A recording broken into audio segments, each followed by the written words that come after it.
Frères et sœurs de l'émission La manne du ciel. La manne jaillit toujours abondamment du ciel et nous donne la vie de Jésus-Christ, notre Seigneur Dieu de gloire, afin que nous soyons complètement revigorés, transformés en une nouvelle création et qu'on le suive partout où il va et que nous aussi nous devenions lumière du monde. Et étant lumière du monde, il faut que notre lumière luise devant tous les hommes, afin qu'ils voient nos bonnes œuvres et qu'ils glorifient notre Père qui est dans les cieux. Cette émission est présentée par le serviteur Jules Comlan Soussou de l'église missionnaire Philadelphie de Christ à Lomé, Togo. Nous sommes très heureux de partager toujours ces moments de joie avec toi, mon frère, ma soeur, afin que nous soyons élevés, que nous comprenions la parole de Dieu et que son esprit demeure toujours en nous. Frères et sœurs, nous parlions de Ketura et de Abraham, notre grand-père à nous tous. Ketura et Abraham. Mais avant de commencer, je voudrais te rappeler que dans le monde où nous sommes aujourd'hui, nous tous, nous descendons de Noé, sa femme, ses 3 fils et leurs 3 femmes. Ça fait 8 personnes. La terre où nous sommes aujourd'hui, après le déluge, nous sommes tous descendants de Noé. Il ne faut pas oublier Genèse 9. C'est très important. On peut lire à partir de Genèse 6, Genèse 7, Genèse 8, Genèse 9. Et tu comprendras que nous tous, nous venons de Noé. Et Noé, un jour, dans Genèse 9, il s'est enivré. Et son fils Cham l'a vu et s'est moqué de lui. Est parti le dire à ses 2 autres frères, Sem et Japheth. Mais eux, ils ont pris une couverture, ont marché à reculons et ont couvert la nudité de leur père. Quand Noé a été réveillé de son vin, ils lui en ont parlé et Noé s'est fâché. Jusque-là, il n'y a pas de problème.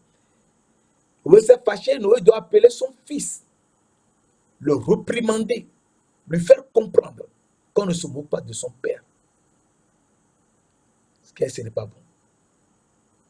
Et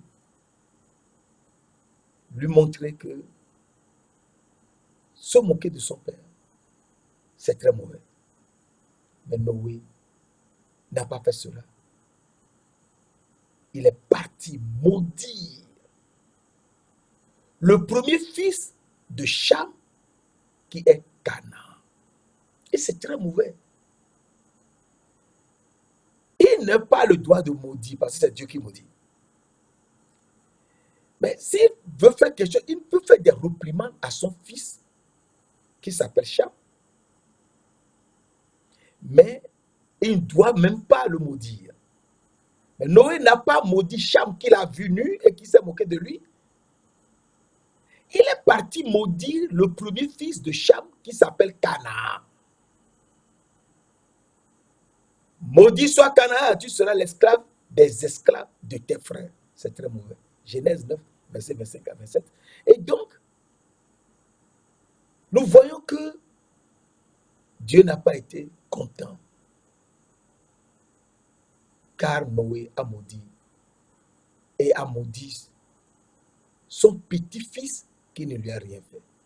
Et on ne verra jamais dans la Bible une seule place où Dieu dit « Je suis le Dieu de Noé ». Jamais. Mais c'est par Noé que nous sommes tous venus sur la terre. Et Canaan a été maudit. Et un jour, après que les gens ont commencé à construire une grande bâtisse jusqu'au ciel et que Dieu est venu à changer leur langue, Et les gens ont commencé à parler plusieurs langues. Puis ils sont tous partis un peu partout. En Amérique, partout sur la terre. Et nous avons vu que Dieu a quand même voulu que la malédiction de Cham, la malédiction de Canaan soit enlevée. Il faut bien suivre pour savoir l'évolution des paroles et ce que Dieu fait pour nous. Et il a appelé Abraham depuis Our des Chaldées, qui est l'Irak, loin encore, et lui a dit de venir dans le pays de Canaan, qui avait été maudit par son grand-père. Et qu'Abraham même ne savait plus. Parce qu'ils sont nés à Our des Chaldées, très loin. Abraham de la famille est de Sem, mais ils sont partis très loin. Et Abraham a suivi son père, ils se sont arrêtés à Haran. Ils ont recommencé à faire de l'idolâtrie à Haran. Mais à la mort de Terah, son père, Dieu lui a dit qu'il va l'amener dans un pays. Et Dieu l'a amené dans le pays de Canaan. Donc il faut comprendre que dans le pays de Canaan, il y a quelque chose que Dieu veut faire. Et après plusieurs péripéties, un jour, Dieu a dit à Abraham d'offrir son fils en holocauste sur le mont Moria. Et ce fils que Abraham a eu à 100 ans et Sarah avait 90 ans, eh bien, Abraham a compris que c'est vraiment le Dieu Tout-Puissant. C'est le Dieu Tout-Puissant. Dieu lui-même lui a dit, je suis le Dieu Tout-Puissant. Marche devant ma face et sois intègre. Et il s'est élevé au ciel devant lui.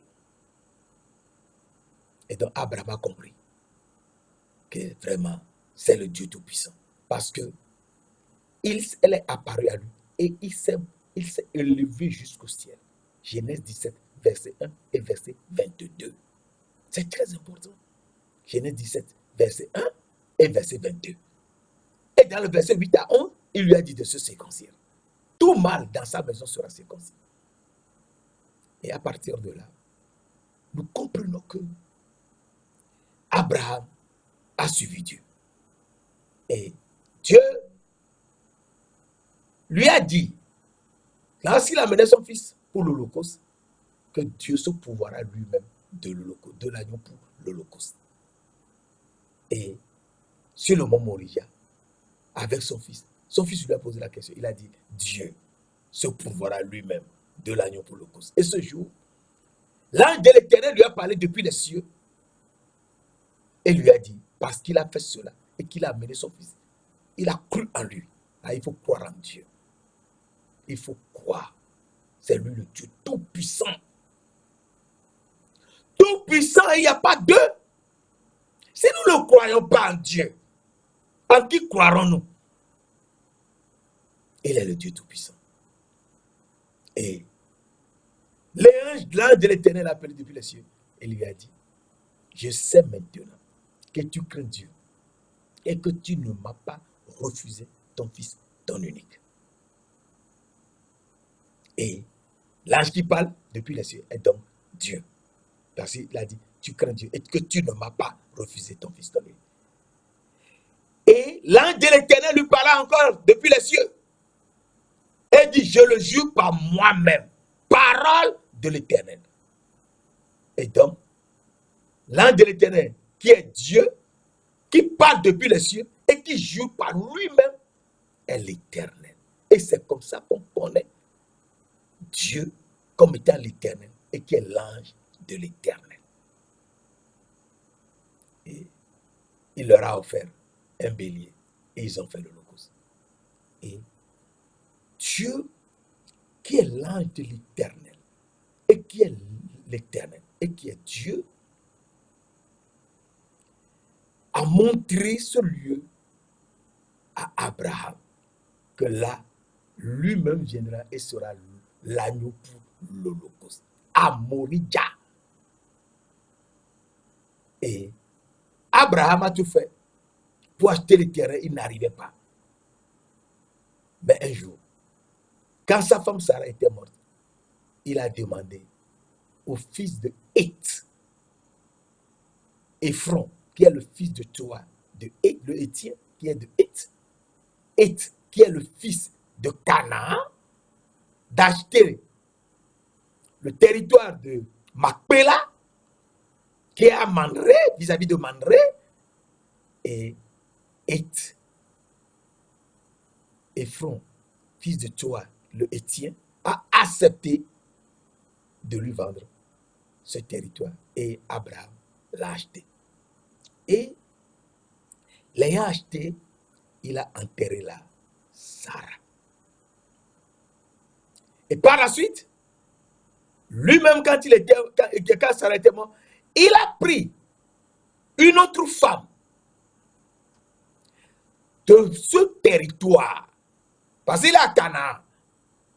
Donc, il a pris une femme de Canaan qui s'appelait Ketura. Et Ketura lui a fait 6 garçons. Et nous n'aimons pas en parler. Or, c'est toute la Bible est structurée autour de la femme de Ketura, la femme Ketura que Abraham a prise et qui lui a donné 6 garçons qu'Abraham a envoyés dans le pays d'Orient auprès de son fils Ismaël. Et on les appelle les Ismaélites, alors qu'ils sont des Madianites. Ils sont les fils de Ketura et d'Abraham, mais on les appelait surtout les Madianites islamistes. Et on les a oubliés là-bas. Mais Dieu de gloire, le Tout-Puissant, a voulu que ce territoire soit acheté par Abraham. Et ça a été acheté. Et Abraham, après sa mort, lui-même a été enterré dans la caverne de Macpéla. Et il a vu le Dieu Tout-Puissant qui s'est élevé devant lui. Isaac, son fils, a été, quand il était mort, a été enterré dans le territoire de Macpéla parce que lui aussi a vu Dieu, le Tout-Puissant, l'Éternel, le Tout-Puissant, qui s'est montré à lui et qui s'est élevé au ciel. Genèse 26, verset 1 à 6 et Genèse 28, verset 3. Il a été enterré là. Et la dernière fois, tu avais parlé de Jacob, qui était parti en Égypte, après avoir demandé à Dieu s'il peut partir. Dieu lui a dit, vas-y. Parce qu'il ne voulait pas quitter le pays de Canaan. Dieu lui a dit de partir auprès de son fils Joseph, qui est devenu premier ministre en Égypte. Et il était resté depuis tout le temps en Égypte. Et lorsqu'il était vieux, il a demandé qu'il soit enterré lui aussi dans le territoire de Macpéla, dans le pays de Canaan. Et Jacob, que Dieu a changé le nom, qui doit s'appeler maintenant Israël, et Israël est toujours là, ce pays est là jusqu'à aujourd'hui, ça veut dire que Dieu veut faire quelque chose là. Eh bien, Jacob,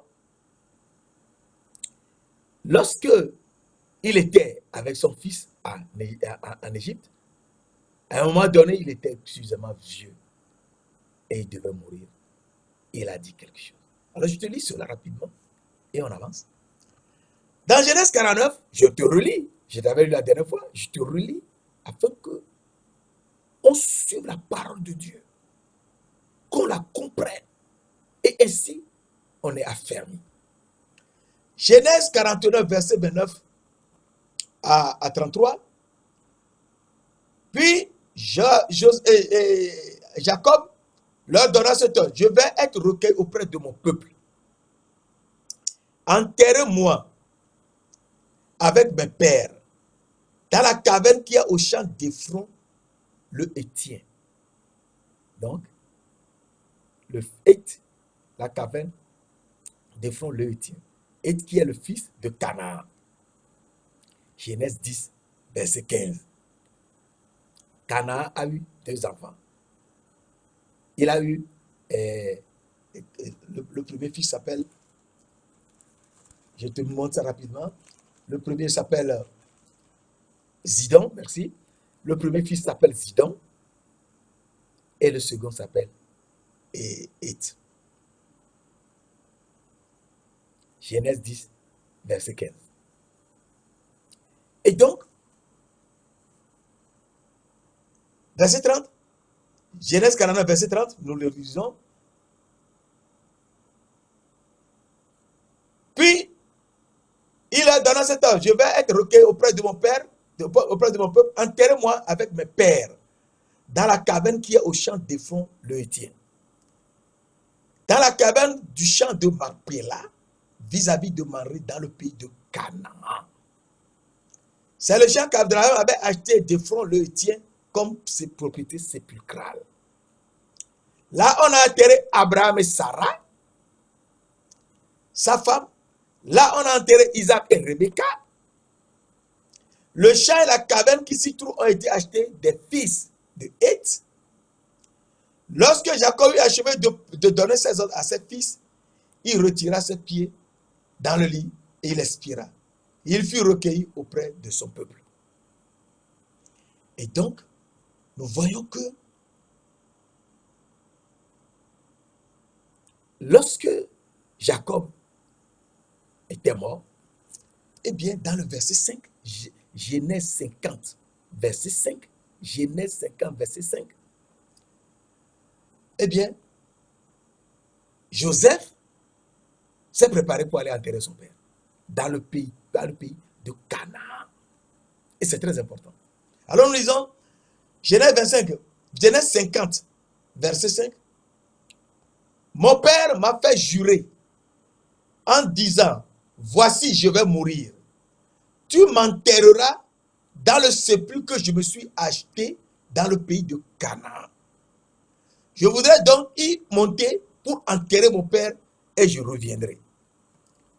Donc, en voyant que Joseph a dit à Pharaon qu'il va aller enterrer son père dans le territoire de Macpéla, qu'il a acheté dans le pays de Canaan, où il avait acheté auprès des Héths.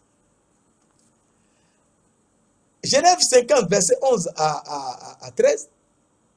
Les habitants du pays, les Cananéens, furent témoins de ce deuil dans l'air d'Atal. Ils dirent, voilà un grand deuil parmi les Égyptiens. C'est pourquoi l'on a donné le nom d'Abel Mizraïm à cette terre qui est au-delà du Jourdain. Verset 12. C'est ainsi que les fils de Jacob exécutèrent les ordres de leur père. Verset 13 enfin. Ils transportaient Jacob au pays, depuis l'Égypte jusqu'au pays de Canaan.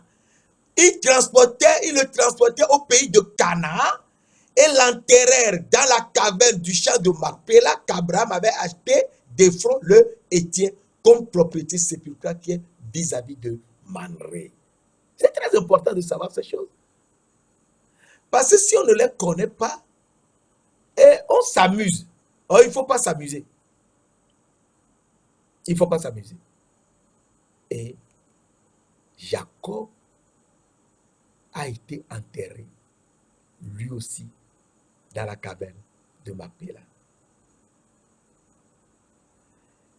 Et là, Rebecca aussi a été enterrée. Et je dis Rebecca. Et là aussi, et comment s'appelle la première femme de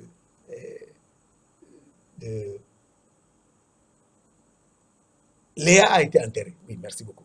Et là, Léa aussi a été enterrée. Donc, nous voyons que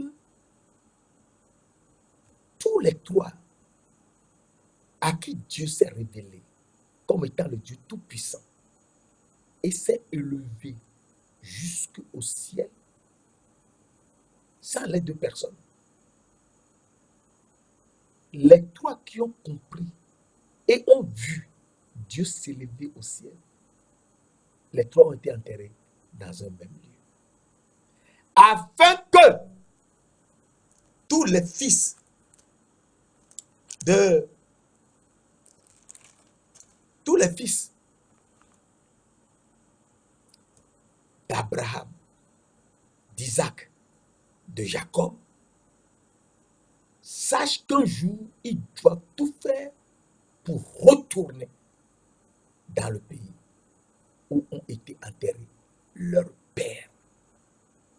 Alors, lorsque Joseph a eu 110 ans et qu'il était vieux, il a donné cet ordre. Nous lisons dans Genèse 50, versets 22 à 26, Joseph demeura en Égypte, lui et la maison de son père. Il vécut 110 ans. Verset 23, Joseph vit les fils d'Éphraïm jusqu'à la 3e génération et les fils de Makir, fils de Manassé. Nakir sur ses genoux. Verset 24, Joseph dit à ses frères, je vais mourir, mais Dieu vous visitera.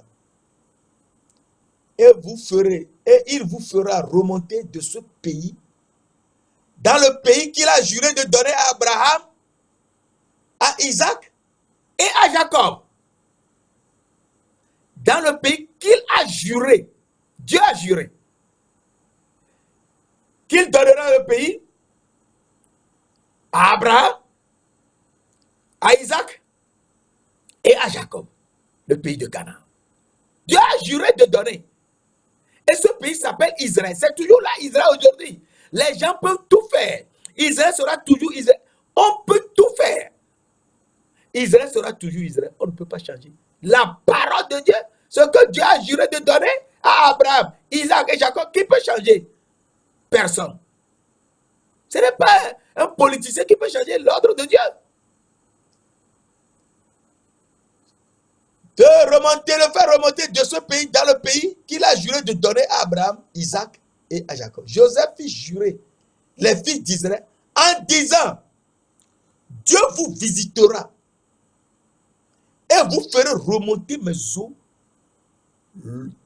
eaux loin d'ici.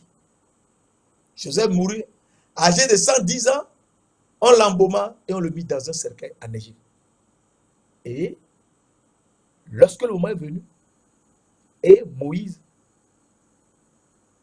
avec Séphora, ont repris le chemin pour le pays de Canaan, eh bien, le cercueil de Joseph embaumé a suivi le chemin jusqu'à dans le pays de Canaan. Est-ce que tu sais ça, mon frère, ma soeur? Le cercueil de Joseph a été transporté jusque dans le pays de Canaan et il a été aussi enterré dans le pays de Canaan. Donc, nous voyons très bien que ce pays de Canaan, Abraham avait pris une femme de ce pays qui s'appelait Ketura, qui est l'Éthiopienne. Et Ketura, l'Éthiopienne, nous voyons que Séphora, qui a épousé Moïse, a suivi Moïse jusqu'à un jour, Myriam et son grand frère et Aaron ont tout fait pour la chasser avec ses 2 fils. Et elle était repartie auprès de son père. Et son père, Jéthro, l'a ramenée avec ses 2 fils jusqu'à Moïse et a fait comprendre à tout le monde, à tout Israël, qu'eux aussi, ils sont les fils d'Abraham et de Ketura. Après la mort de Sarah, Abraham a pris une autre femme qui s'appelait Ketura. Et que eux, ils sont les descendants de Ketura, qui est éthiopienne. Et Séphora a été acceptée et ils ont fait les choses. Mais des années plus tard, Aaron et Myriam ont repris. Et là, Dieu Tout-Puissant, Dieu de gloire, lui-même est intervenu. Que Séphora est une arrière petite fille de Abraham et de Ketura. Pourquoi donc Myriam et Aaron parlaient contre elle? Et Dieu a rendu lépreuse Myriam.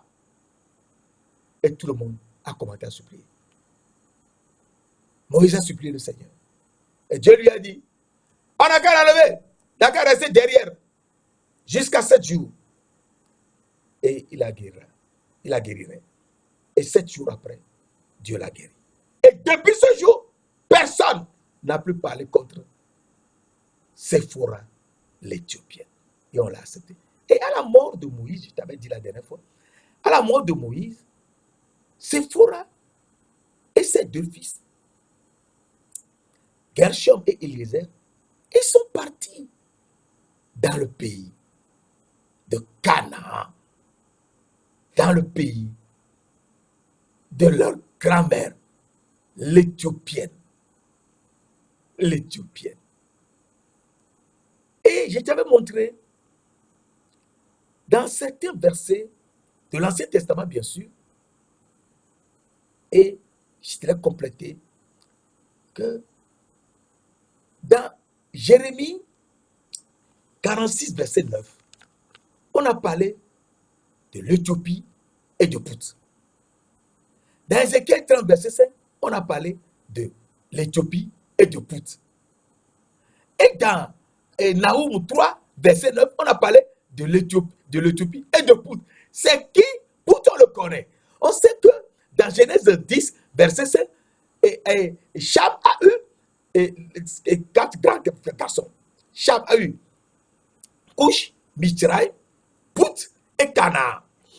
Le premier fils de Cham s'appelle Canaan, le second s'appelle Pout, le troisième s'appelle Mitzraïm et le dernier s'appelle Cush. Et nous avons vu qu'on nous parle plutôt d'Éthiopie et de Pout. Donc, si tu comprends bien, Canaan est donc l'Éthiopie. Oui, c'est Canaan qu'on appelle l'Éthiopie. Donc, si Ketura est éthiopienne, Ketura est donc de Canaan. Donc, Abraham avait pris une femme après la mort de Sarah, a pris une femme dans le pays de Canaan, là où il était. Il a pris une femme dans le pays de Canaan. Et c'est pour ça qu'on appelle, il a pris une Éthiopienne. C'est pour cela, Moïse, ayant pris Séphora, on l'appelle Séphora l'Éthiopienne. Et donc, nous savons que Canaan, c'est l'Éthiopie. Et donc, plus tard, les gens, avec leur mouvement et tout, la plupart des Éthiopiens sont restés dans le pays d'Orient, avec Ismaël et autres. Certains sont revenus en Afrique, d'où l'Éthiopie, qui est un pays aujourd'hui. Et un jour, la reine de Séba, entendant parler de la gloire de Salomon, est venue à quitter l'Éthiopie, qui est là aujourd'hui, a quitté l'Éthiopie, est venue jusque dans le pays d'Israël pour savoir si Salomon est réellement descendant d'Abraham. Et après des énigmes, elle a compris que Salomon fait toujours des holocaustes à l'Éternel Dieu dans le temple qu'il lui a construit. Et toutes les énigmes que la reine de Séba, l'Éthiopienne, donnait à Salomon, Salomon y répondait. Mais, je t'ai dit la dernière fois, ce qui est important pour la reine, pour être sûr que que Salomon, effectivement, est descendant d'Abraham, c'est que Salomon était circoncis. Seuls les enfants d'Abraham, à l'époque, et tous ceux qui étaient avec lui, étaient circoncis. Et Salomon était circoncis. Et la reine de Séba lui a donné un fils. Est-ce que tu sais ça? Ce n'est pas écrit dans la Bible, donc je passe. Et plus tard, dans le Nouveau Testament, je n'en avais parlé. Dans le Nouveau Testament, dans Acte 8, il y a un Éthiopien, l'eunuque éthiopien, qui est surintendant de la reine Candace, l'Éthiopienne Candace, est venu adorer l'Éternel Dieu en Israël. Donc, les Éthiopiens adorent toujours Dieu de gloire. Et repartant dans son pays en Éthiopie, il lisait Ésaïe 53. Et on parlait là, le prophète Ésaïe lui écrit que Ésaïe 53, nous lisons ça, Ésaïe 53, verset 7 et 8. C'est très important, car si nous ne savons pas ces choses, nous sommes perdus. Nous étions tous errants comme des brebis. Chacun suivait sa propre voie, et l'Éternel a fait retomber sur lui l'iniquité de nous tous. Verset 8. Il a été maltraité, opprimé, il n'a pas ouvert la bouche. Semblable à un agneau, comme mène la boucherie, à une brebis muette devant ceux qui l'attendent, il n'a pas ouvert la bouche. Alors, l'eunuque éthiopien demande à Philippe, qui est monté dans le char avec lui, de qui parlait Ésaïe le prophète. Alors, et Philippe lui a dit que Ésaïe parlait de Jésus-Christ, qui est l'agneau de Dieu, qui viendra sur la terre et s'offrir à notre place. Alors, Philippe lui a dit, s'il se baptise, se fait baptiser, eh bien, il trouverait une nouvelle vie. Alors, en voyant de l'eau, l'eunuque lui a dit, mais qu'est-ce qui empêche de le baptiser? Rien. Et il a été baptisé. Dès qu'il a été baptisé, eh bien, toutes les souillures l'ont quitté. Mon frère, ma soeur, être baptisé en Christ, toute souillure est enlevée. Tu deviens de l'or pur. Et étant l'or pur, le Seigneur de gloire te rend riche. Riche en quoi? Riche en parole de Dieu. Tu auras la parole de Dieu que tu auras prêché partout. Et tu deviendras son serviteur. Et son prophète. Tu parleras de lui, il met sa parole dans ta bouche pour que tu l'annonces. C'est ça le prophète Jérémie. C'est ça le prophète Jérémie. Il met sa parole dans ta bouche pour que tu aies annoncé la parole de Dieu partout. Et Jérémie est prophète, donc est serviteur. Et une fois qu'il a fait cela, eh bien, nous voyons que dans le verset, que Jésus, nous baptise, il nous revêt de lui-même. Tu es revêtu de la peau de l'agneau. Et quand on est revêtu de la peau de l'agneau, on devient l'agneau de Dieu. Est-ce que tu sais ça? On devient l'agneau de Dieu. Et quand on est l'agneau de Dieu, on va partout. On prêche la parole de notre Seigneur, Dieu de gloire, qui est l'agneau, lui-même est l'agneau. Nous aussi, nous sommes l'agneau, non plus une brebis. Nous redevenons agneau et nous le suivons. Et donc, une fois qu'on est revêtu de la peau de l'agneau, eh bien, nous sommes revêtus. Nous n'avons plus la honte de la nudité. Nous ne sommes plus nus dans l'âme. Dans l'âme, nous ne sommes plus nus. Nous sommes revêtus de la peau de l'agneau. Et étant revêtus de la peau de l'agneau, nous sommes aussi l'agneau de Dieu. Puisque nous sommes revêtus de la peau de l'agneau. Nous sommes l'agneau de Dieu. Et étant l'agneau de Dieu, eh bien, nous avons les yeux. Il met un collier sur nos yeux et nous voyons jusque dans la vie éternelle. Ce n'est plus sur la terre. Nous voyons dans la vie éternelle. Et donc, ce qui nous a fait, nous comprenons que ce qu'il nous montre, et c'est très important, c'est que nous, âmes vivantes, qu'il a revêtues aujourd'hui de la peau de l'agneau, nous sommes aussi l'agneau de Dieu. Et donc, étant l'agneau de Dieu dans ce monde, eh bien, nous devons aimer les autres comme nous-mêmes. C'est ça la parole de vérité que nous devons savoir. Je lis un verset et tu comprends mieux. Dans 1 Pierre 1,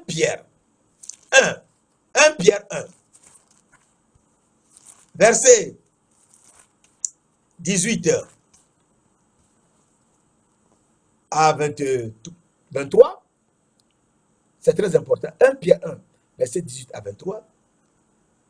Sachant que ce ne sont pas par les choses périssables, pas de l'argent ou de l'or, que vous avez été rachetés de la belle manière de vivre, que vous avez hérité de vos pères, mais, verset 19, mais par le sang précieux de Christ, comme d'un agneau sans défaut et sans tache. Mais par le sang précieux de Christ, comme d'un agneau. Comme d'un agneau, sans défaut et sans tache, prédestiné avant la fondation du monde.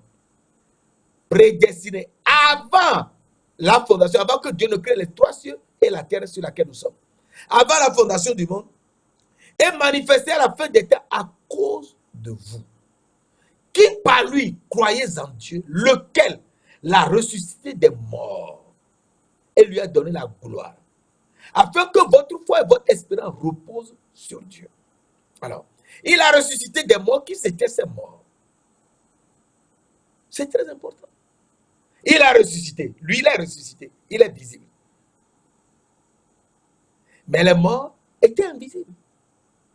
On ne voit pas un mort. Il est invisible. Elle se disait ça. Le mort est invisible. Donc nous étions morts, nous étions invisibles. Ah, nous étions invisibles, oui, nous étions invisibles. Verset 22. Ayant purifié vos âmes. Donc nous étions des âmes invisibles. Personne, même les séraphins au ciel, n'ont pas vu l'âme. Personne ne peut le voir. Personne ne peut les voir. Ayant purifié vos âmes en obéissant à la vérité. Donc il y a une vérité à laquelle il faut obéir. Quelle est cette vérité? Ayez un amour fraternel sincère. Aimez-vous les uns les autres. Donc, nous ayant lavé, purifié de toute souillure, nous brillons comme de l'or. Et nous avons la parole. Nous sommes riches en parole de Dieu. Nous avons la parole de Dieu que nous devons aller prêcher partout. Eh bien, il nous revêt d'un habit blanc. Cet habit blanc, c'est lui-même. Il nous revêt de lui-même. Nous sommes revêtus de Jésus-Christ. Et nous n'avons plus la honte de nos nudité. Et donc, il faut aimer les autres comme soi-même. Et étant donné que nous sommes devenus une nouvelle création, les choses anciennes sont passées. 2 Corinthiens 5, verset 17.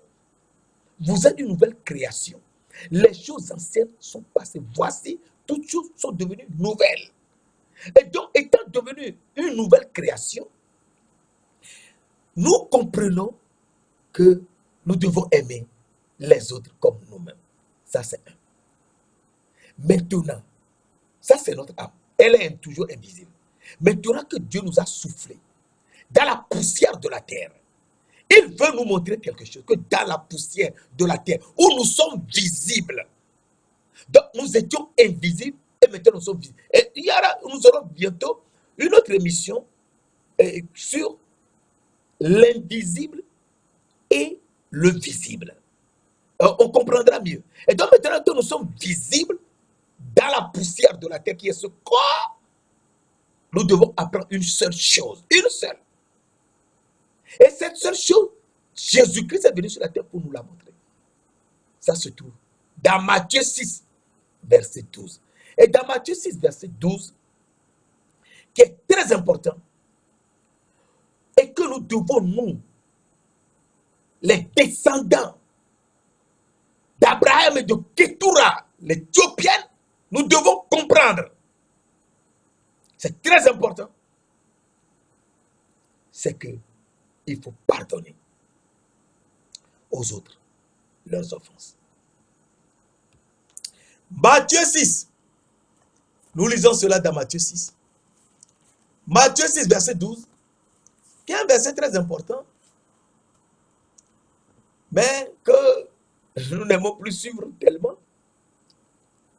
Matthieu 6, verset 12 nous dit, pardonne-nous nos offenses, comme nous pardonnons à ceux qui nous ont offensés. Mais le verset n'est pas fini. Il faut ajouter le verset 14. Le verset 14 nous dit, si vous pardonnez aux hommes leurs offenses, votre Père Céleste vous pardonnera aussi. Et c'est un verset 14, on laisse tomber. On s'arrête à Amen. Amen, là, c'est quand on dit au siècle des siècles, Amen, c'est toujours comme ça. Dans toute la Bible, quand on dit au siècle des siècles, on met toujours Amen. Mais la phrase continue. Si vous pardonnez aux hommes leurs offenses, votre Père Céleste vous pardonnera aussi. Verset 15. Matthieu 6, verset 15, enfin. Mais, si vous ne pardonnez pas aux hommes, si vous ne pardonnez pas aux hommes, votre Père ne vous pardonnera pas non plus vos offenses. Donc, il faut qu'on pardonne aux gens, devenir une nouvelle création. Il faut qu'on pardonne aux gens, afin que notre Père nous pardonne. Et ça, c'est tellement important de le savoir, parce que si on ne sait pas ça, on ne peut pas comprendre ce que Dieu veut. Il faut pardonner. Sur la terre où nous sommes, il faut pardonner et être une nouvelle création. Cette nouvelle création, c'est quoi?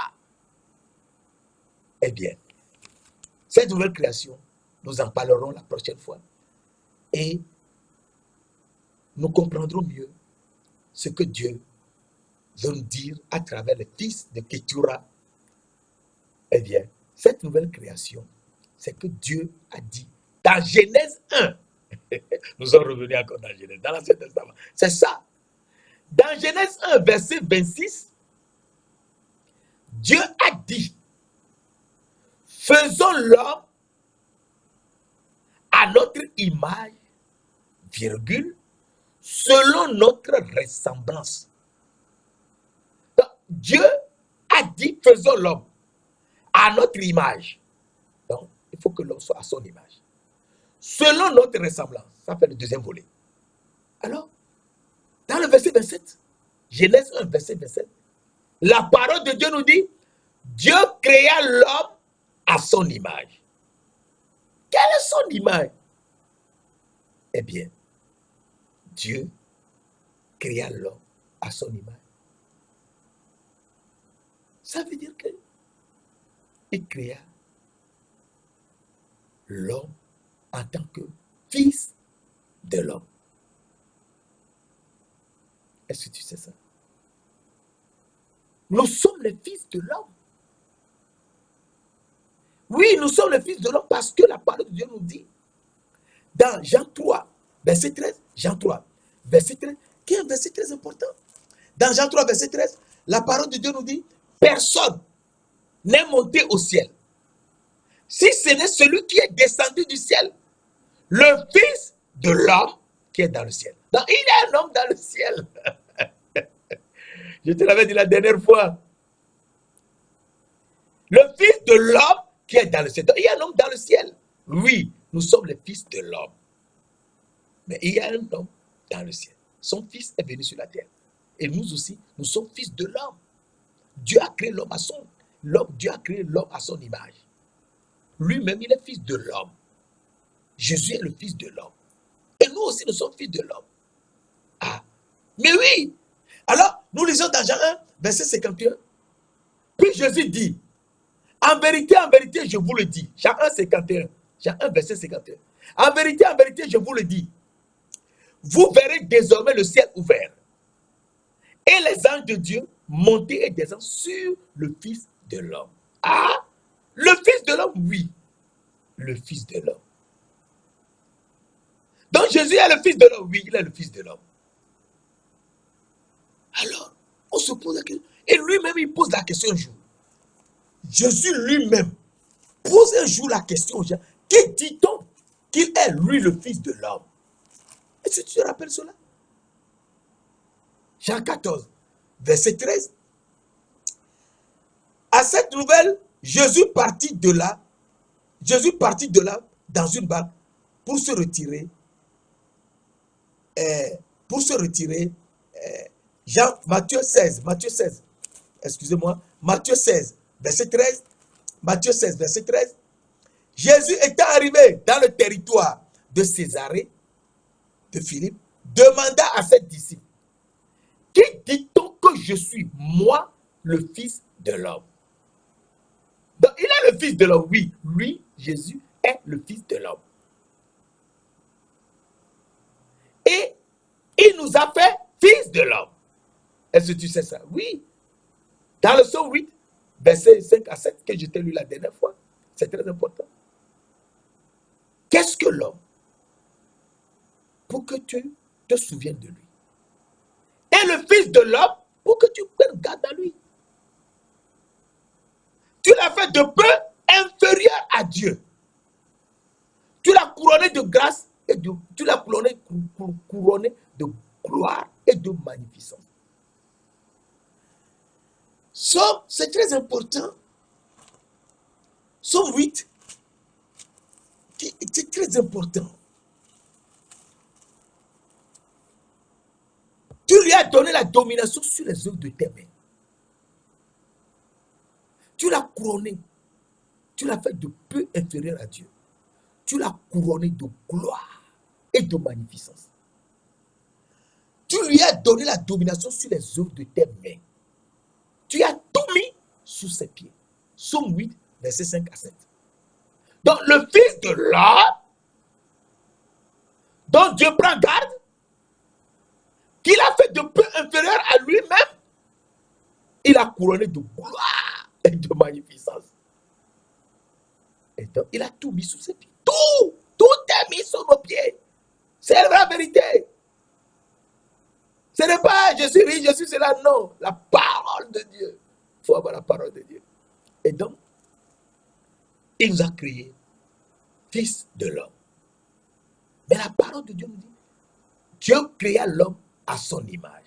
Donc, nous voyons que le Fils de l'homme, c'est Jésus-Christ, le Fils de l'homme. Qui dit-on que je suis? Moi, le Fils de l'homme. Et les anges montaient et descendaient sur le Fils de l'homme. D'accord. Et il nous a créés fils de l'homme. Nous sommes fils de l'homme. Donc, il nous a créés à son image. Il nous créa à l'image de Dieu. Donc, s'il l'a créé à l'image de Dieu, il faut qu'on sache, c'est quelque chose de très important, que aucun homme n'est à l'image de Dieu. Aucun homme n'est à l'image de Dieu. Mais il veut que nous soyons à l'image de Dieu. Il nous a fait fils de l'homme, notre âme est fils de l'homme. Notre âme. Nous sommes là, mis dans la poussière de la terre.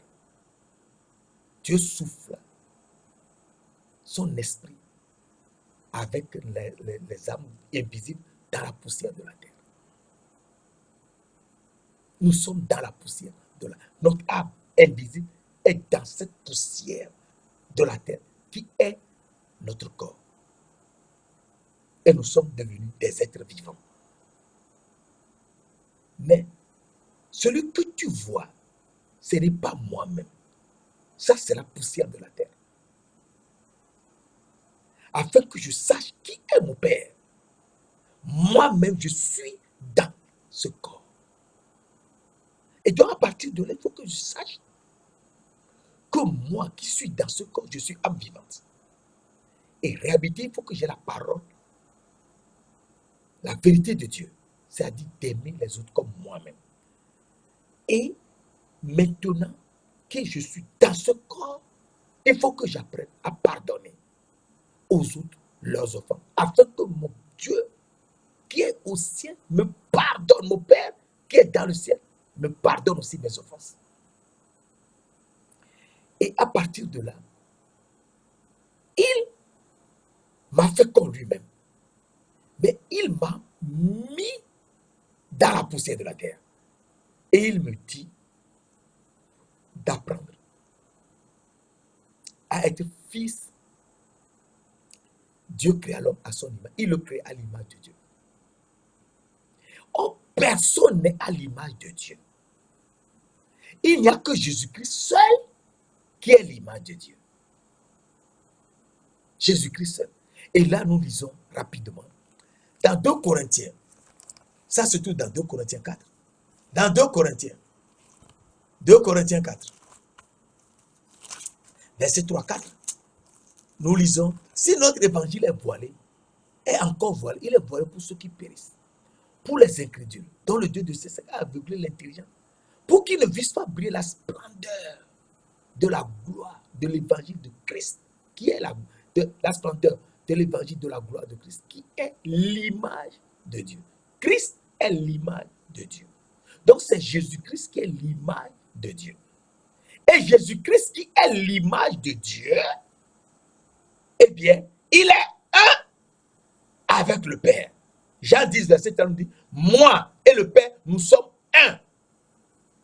Les Juifs ont voulu lapider et il leur dit, dans le verset 36, celui que le Père a sanctifié et envoyé dans le monde. Vous lui dites que tu blases, et cela parce que j'ai dit, Jésus même parle, j'ai dit, je suis le Fils de Dieu. Donc, le Fils de Dieu est un avec le Père. Le Fils de Dieu est le Père. Le Père est le Fils de Dieu. Et donc, Jésus veut nous faire, nous aussi, fils de Dieu. Et lorsque nous serons fils de Dieu, eh bien, nous comprendrons mieux ce qu'il nous dit. Et là, nous serons ses enfants. Saint-Esprit, Esprit de gloire, Esprit 3 fois saint. C'est toi qui nous conduis. C'est toi l'Esprit de vérité. Enseigne-nous. Montre-nous les révélations extraordinaires que nous ne pouvons jamais comprendre. Les révélations que nous ne pouvons jamais savoir. Si toi-même, tu ne nous révèles pas. Si toi-même, tu ne nous les montres pas. Alors, Saint-Esprit, nous te demandons pardon. Enseigne-nous. Montre-nous tout ce que Jésus nous a dit avant de partir, afin que nous soyons dans sa parole et que cette parole nous transforme et que nous redevenions lumière du monde. Merci d'ailleurs de l'avoir fait au nom précieux de notre Seigneur Jésus-Christ de Nazareth.